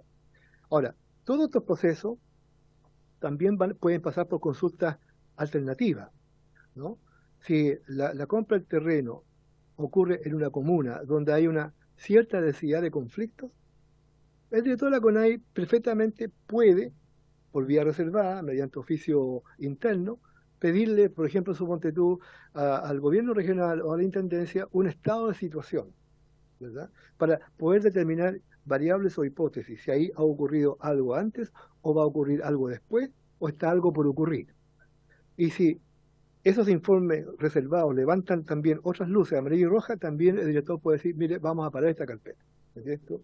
Pero si nada de eso ocurre, como entiendo, expuso el director Luis Penchuleo, que no hubo lo que él llama situaciones de perturbación en el proceso antes, durante y posterior a la compraventa, entonces significa que estaban todas las condiciones formales para adquirirlo y que además intervinieron varias instancias y no solo la voluntad del director, de lo cual hay que decir de paso, el director no puede resolver de por sí y ante sí qué es lo que se compra y qué es lo que no se compra. Eso lo resuelve el Consejo Comunal.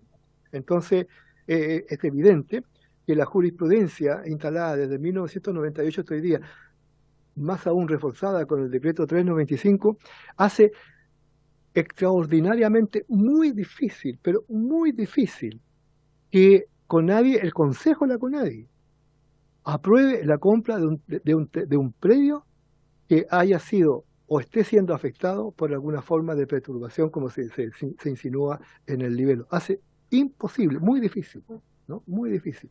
Entonces, el proceso de compraventa y licitación de oferta está bastante protegido por varias variables que intervienen antes de tomar la decisión, ¿no? Y aun cuando, ojo, el Consejo, habiendo salvado todo, se pudo haber equivocado alguna instancia en la evaluación, la Contraloría es la que pone el sello final al proceso, ¿no? Por tanto, no, en el caso Traiguén y Lautaro, hay constancia de que no hubo casos críticos que hubieran permitido a la CONADI paralizar, detener o condicionar la decisión que tomó el Consejo de la CONADI.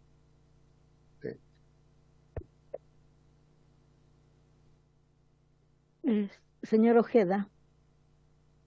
Muchas gracias, presidenta. Saludar al invitado, la abogada, colegas parlamentarios, a todos.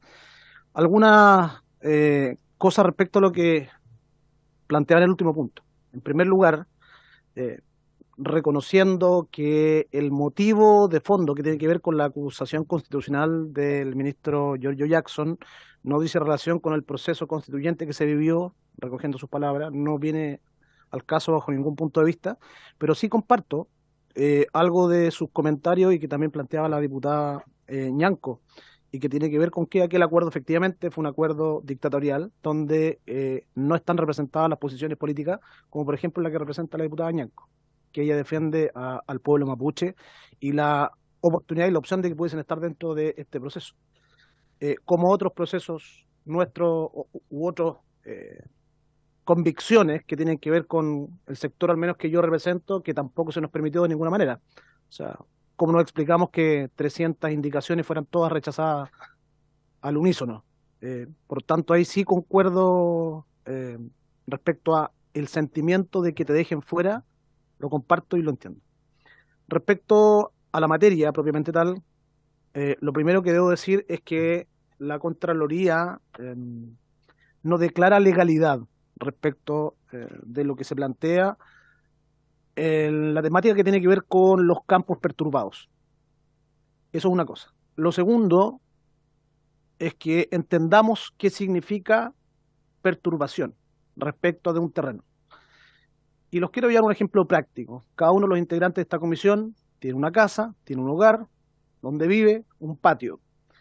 Y la pregunta es, si llegan personas que dificultan el acceso a tu casa, a tu hogar, se embandera completamente y se marca tu terreno, tu casa, la pregunta es, ¿esa es una situación de normalidad o está perturbada la normalidad respecto de tu situación privada como tu familia en tu casa? Eso para que quede sentado dentro de la mesa. En segundo lugar, y siendo una persona que viene de la región de la Araucanía y que reconozco efectivamente que existe una deuda con el mundo mapuche, y lo he manifestado también en el Congreso Nacional, y no solamente tiene que ver con tierras, sino que tiene que ver con la pobreza, falta de acceso al agua, la educación, a caminos, etcétera. La deuda es muy grande, efectivamente, lo comparto. Y creo que ahí el mundo político ha fallado a lo largo de los años, y han fallado todos los gobiernos. Y yo he formado parte de 2 gobiernos, y también hago mea culpa, sin tener la responsabilidad última política, siendo en definitiva un subordinado. Y aquí quiero entrar a la misma relación que efectivamente los directores de CONADI tienen respecto de los ministros. La CONADI no es un organismo autónomo. Tiene dependencia y subordinación directa del ministro de Desarrollo Social. Por tanto, el responsable político, y de manera inexcusable, es el ministro respecto de la CONADI. Y los actos del propio director nacional, lo que se decide en la interna. Lo claro y concreto es que efectivamente hubo terrenos que se compraron que fueron perturbados. Y retomo lo que planteé al principio, que no es la Contraloría quien declara la legalidad o no de un acto. Ahora, los por qué tiene que ver con decisiones, cuestiones políticas y decisiones que, insisto, tienen un responsable último, y en este caso el señor Giorgio Jackson, a quien se ha acusado constitucionalmente, y será finalmente esta comisión y luego la sala quien entienda el porqué respecto al punto particular de la compra de tierras. Nosotros estamos convencidos, y lo personal también, que efectivamente ahí se comete no un error, sino una arbitrariedad y una ilegalidad respecto a el por qué se crea esta glosa, y que tiene que ver con un componente histórico a lo largo de los gobiernos, en los cuales usted también participó, y que dice relación con que el mundo político, en su irresponsabilidad, fue comprando generalmente tierras para comunidades que eran las que más ruido, de cierta manera, podían meter, que generaba en muchos casos también mucho más conflicto. Diputado, por favor.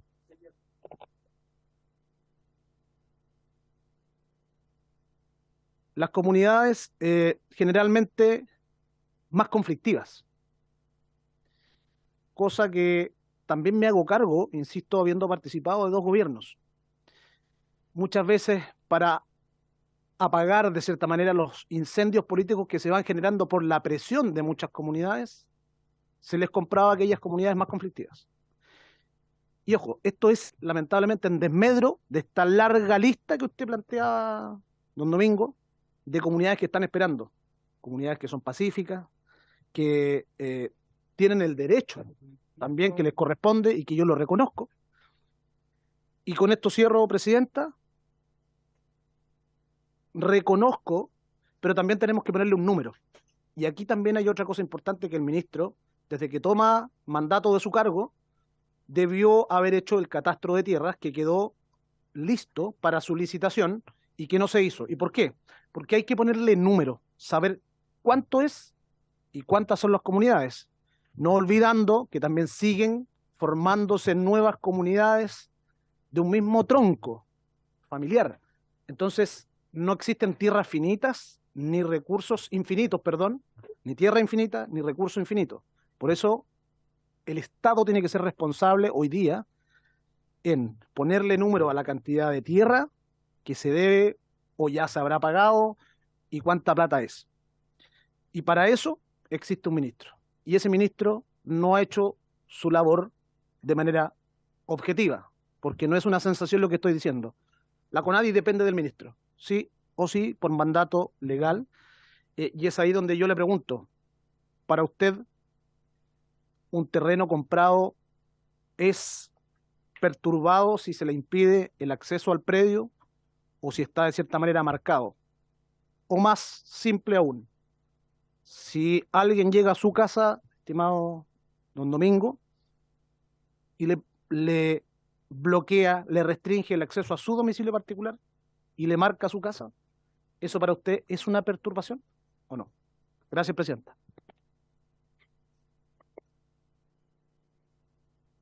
Para que quede en acta, Presidenta, la denominación de terrenos perturbados o la perturbación en sí es un concepto jurídico, no va en lo que se le ocurre a Lamien decir de lo que significa o la definición que usted mismo puede decir, colega, por su intermedio, Presidente. Por otro lado, dejarle claro también nuevamente, lo hemos repetido en distintas instancias de esta comisión, no solamente hoy día, y quedó mucho más claro con la exposición del director de la CONADI la semana pasada. Hoy día se reafirma esa postura con la exposición que tuvo el Lamien Domingo Namuncura. En cuanto a los terrenos perturbados, no hay ninguna garantía, no hay ninguna resolución de Contraloría que haya definido directamente que los terrenos que se compraron de las comunidades a las cuales fueron adjudicadas esos subsidios hayan sido comunidades que hayan estado con problemas de perturbación de terreno. Entonces, eso quiero dejarlo claro, porque no está bien volver a decir cosas que ya se han refutado en esta misma comisión, porque nos deja obviamente con un argumento que en esta acusación constitucional carece de argumentación sólida, para dejarlo claro antes de que responda a mi Lamien. No, no continuaremos con los diálogos y haremos... De plantear, insisto, la Contraloría no declara legalidad, eso es una cosa. Y lo segundo, lo que plantee cualquier expositor que venga, no es sinónimo de palabras de última ratio. Para eso existe la comisión y tiene que plantearse todos los puntos de vista. Sí.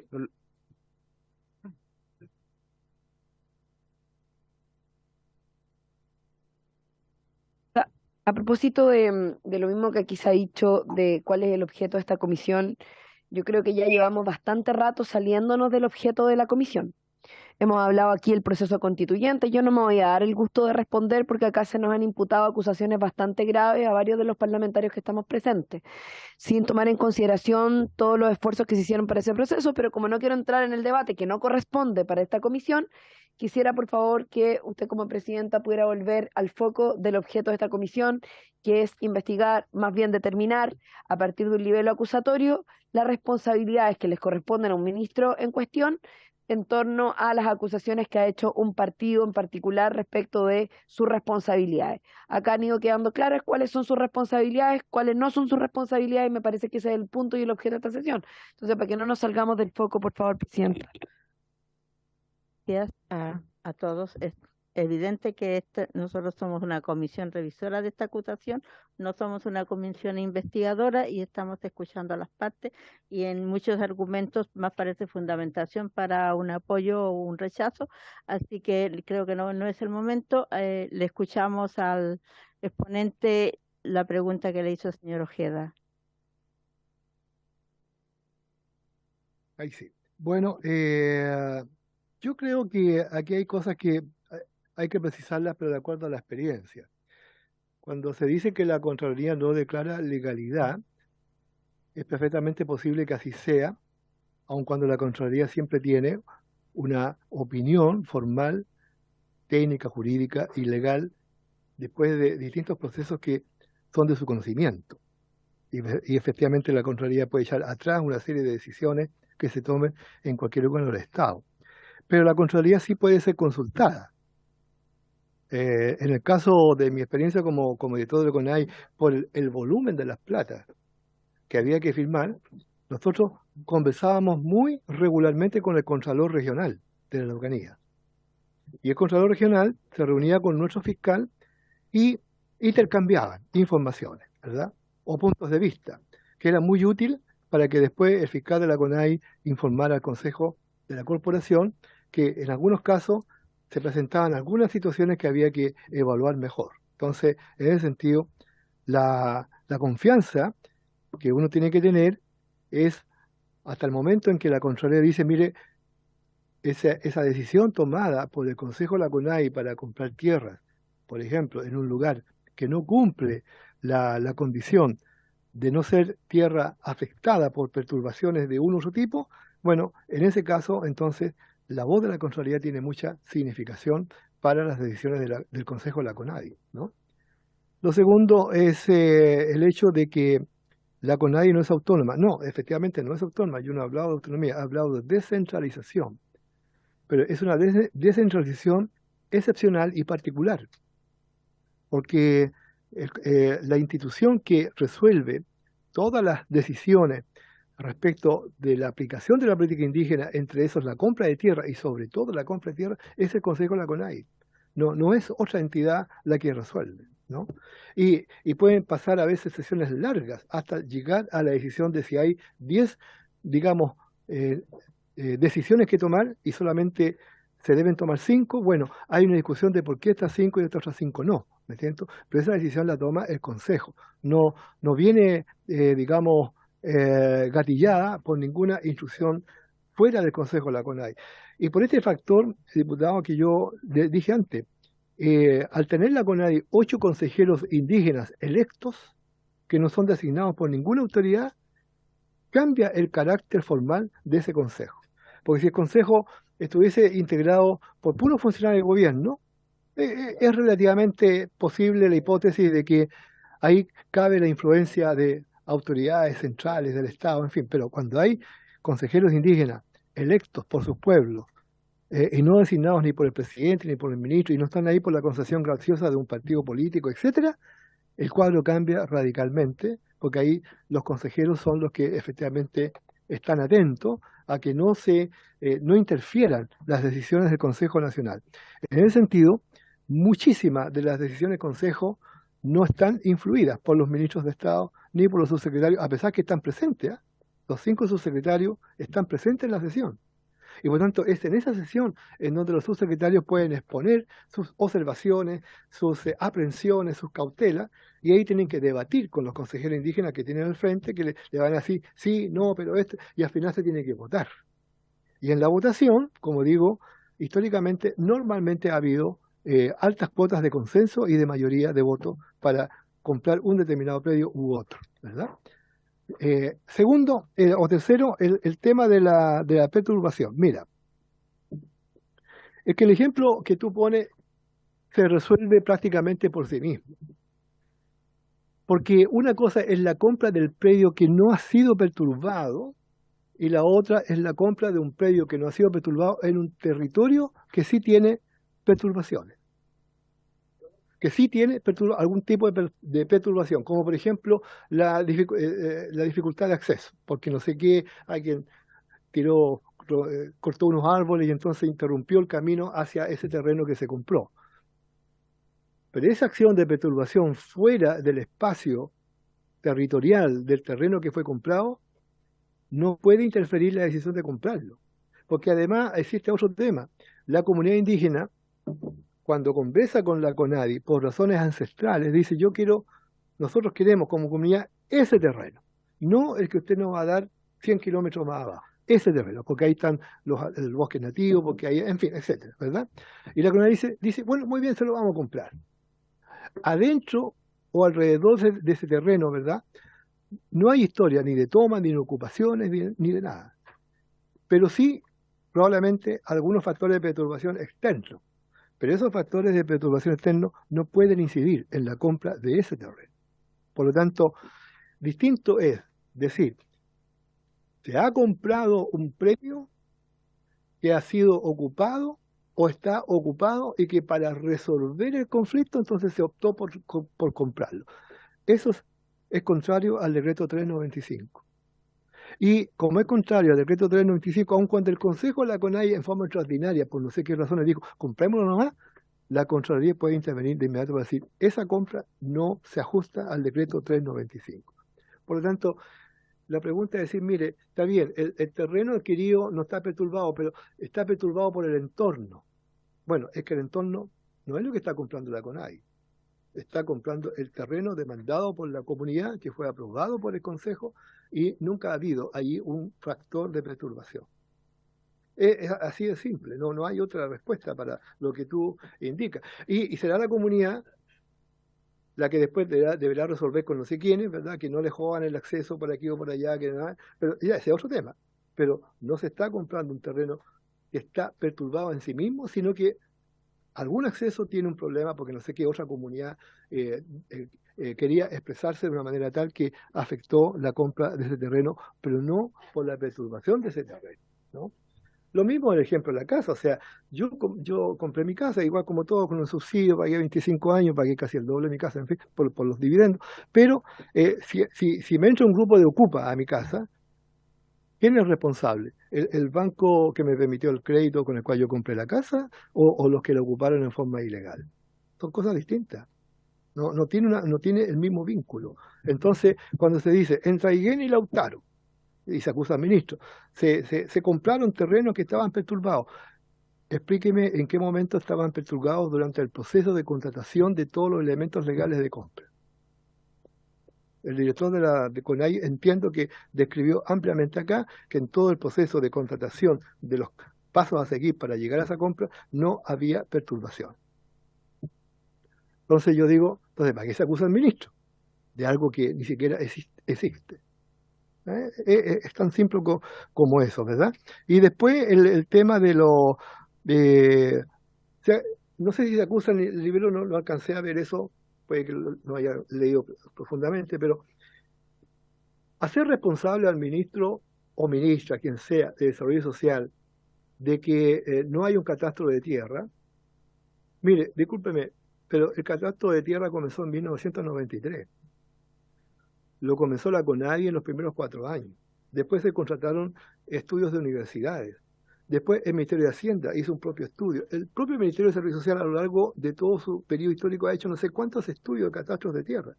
Entonces, y claro, entonces yo lo que he dicho, por ejemplo, es que, y agradezco cuando el presidente lo anunció en Villarrica, La Comisión de Paz y Entendimiento no va a hacer más diagnósticos. Lo que tiene que hacer es reunir todos los estudios que ya están ejecutados, ¿verdad? En que las cifras pueden ir de 600 a 1 millón de hectáreas. Bien, busquemos un promedio. Establezcamos cuáles son las condiciones claves que caracterizan la compra de tierras ancestrales, digamos, vinculadas a los títulos de merced, y lleguemos a una cifra. Pero en ese mismo momento tú también tienes que fijar un límite formal para que no haya más demandas de tierra, o dar un margen de tiempo muy breve para que las comunidades legalmente reconocidas por la ley indígena, etcétera, alcancen a ingresar a su carpeta y se cierra. ¿Me entiendes tú? Y ahí viene la segunda discusión. ¿Qué, cómo, cuándo, de qué manera el Estado de Chile, es decir, la sociedad chilena, se hace cargo de la reparación? Eso es lo que va a hacer la Comisión de Paz y Entendimiento. Y esa comisión, ¿verdad?, no depende del ministro de Salud Social, depende de la Secretaría General de la Presidencia. Pero como la ley tiene 5 ministros, lo ideal, y esto hay que decirlo acá, ojalá los 5 ministros puedan trabajar de manera coordinada y armoniosa para hacer avanzar este proceso y tengamos una perspectiva de respuesta a la solución de fondo del conflicto en los próximos meses. Yo creo que se puede lograr. Yo estoy optimista de que están las condiciones para lograrlo. ¿Me entiendes tú? Entonces, en ese sentido, yo diría que tenemos una buena perspectiva.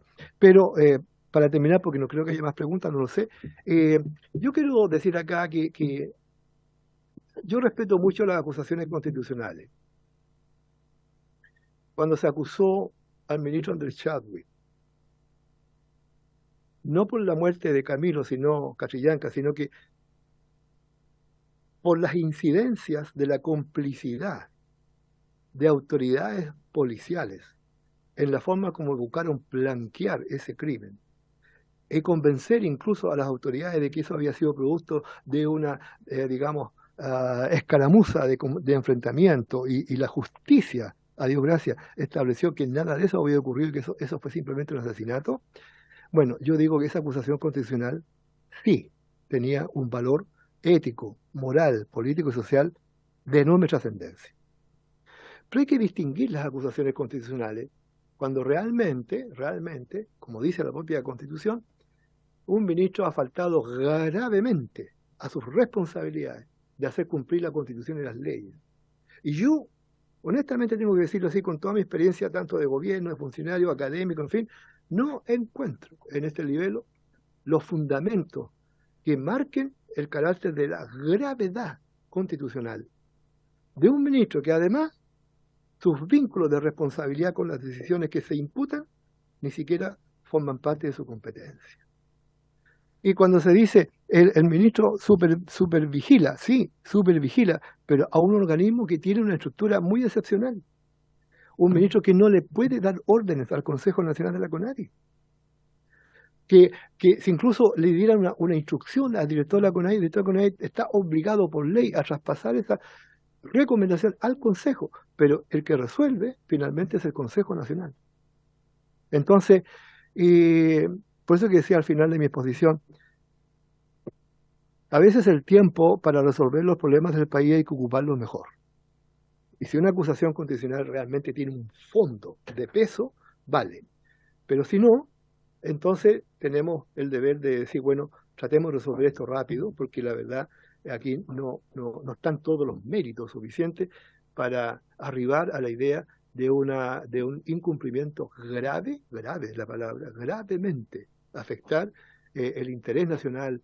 Fíjate, el interés nacional, la Constitución y las leyes, es decir, es de una magnitud el tenor de la acusación que no, finalmente cuando uno entra, después de las 155 páginas, entra a los elementos a los 4 elementos que justificarían la acusación, uno dice, pero si todas estas cosas se resuelven administrativamente, o están planteadas en las leyes, están planteadas en las normas y los reglamentos, ¿en dónde falló el ministro? Ese es el tema de fondo, salvo, por supuesto, el tema político. Y ahí, claro, alguien me dirá, como me dijo hace un día atrás una persona, oye, pero usted hicieron 11 acusaciones constitucionales en el gobierno del presidente Piñera, entonces ahora tienen que aceptar que les van a pasar la máquina. Yo digo, sí, es que ahí es donde los políticos tienen que asumir su responsabilidad. Porque obviamente hubo acusaciones constitucionales, mira, ahí nomás, ¿verdad? ahí nomás. Y otras que tuvieron un peso político mayor, como el caso de la acusación del ministro Chadwick, que significó la caída de 6 generales de Carabineros, una disculpa pública al gobierno, porque el gobierno creyó de buena fe los argumentos de Carabineros, ¿verdad? Y un ministro que tuvo que responder por aquello. Grave, delicado, por cierto. Entonces, eso sí, ahí vale la pena. Pero toda esta seguidilla de acusaciones para abordar temas políticos, en el fondo, creo que es un camino que hay que revisarlo, porque el país está muy atento a lo que está pasando. Y como insisto en mi exposición, los partidos políticos del Congreso están en el último lugar de las encuestas nacionales. El Congreso tiene 4% de confianza, en fin. Ahí tenemos un problema. Bueno, Vamos concluyendo porque tenemos que ir a sesión de sala. muy bien, muy bien. Presidenta, si me permite. Lo que pasa es que llegaron dos correos más, aparte del abogado Loera, del abogado Miguel Ángel Valdivia, que es profesor de Derecho Administrativo de la Universidad de Chile. Dice que él podría concurrir mañana, martes online, mañana en la mañana. Y también don Ezio Costa, que también está invitado, pero él no pudo venir hoy día, sino que lo podría reemplazar mañana otra profesora de la Universidad de Chile, la señora Jimena Insunza, para mañana. No sé si ustedes están de acuerdo que puedan venir mañana a concurrir esas dos personas. Ya, acordado. Lo invitamos en la mañana, entonces la Sí. sesión mañana, ¿de qué hora hasta qué hora sería? Sería de 10 a 1. Ya, mañana sesionamos de día. ¿Hay acuerdo? No, sí, podemos paralelamente la comisión. Y aunque fuera así, podemos sesionar paralelamente. Ah, si quieren ir a votar, paramos. Ah, no, pues, sí, como quieran. Usted dueña de hacer lo que quiera. Ya. Yo tampoco, diferente.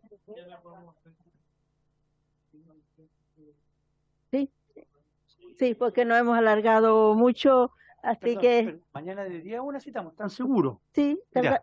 hoy día terminamos 2:30 y trataremos que sea igual mañana.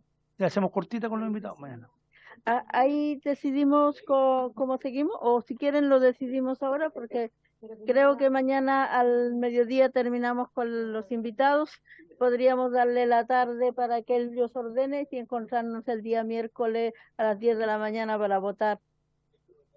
Ah, sí, sí, Sí, pues, sí. sí podemos. Y Entonces, ahí nos traen los argumentos por escrito. sí, ujú. Sí.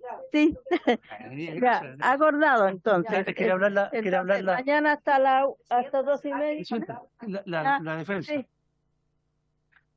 No, ahora. Ya, la última. Muchas gracias, Presidenta, por su intermedio. La Contraloría, a través del ejercicio de toma de razón, realiza un control de la juridicidad, de la legalidad de los actos. Sin ese control, un acto no podría tener ningún tipo de efectividad en la vía jurídica. Desde ese momento, el acto cuenta con una presunción de legalidad. Por tanto, lo que debemos resumir, por su intermedio, Presidenta, es que efectivamente no es una visación ineludible, pero sí le entrega una presunción de legalidad que eventualmente tendría que ser derrotada en tribunales o en otra instancia. Por tanto, lo que podemos presumir es que esos actos visados por la Contraloría cumplieron con los requisitos necesarios para tener efectividad. Muchas gracias.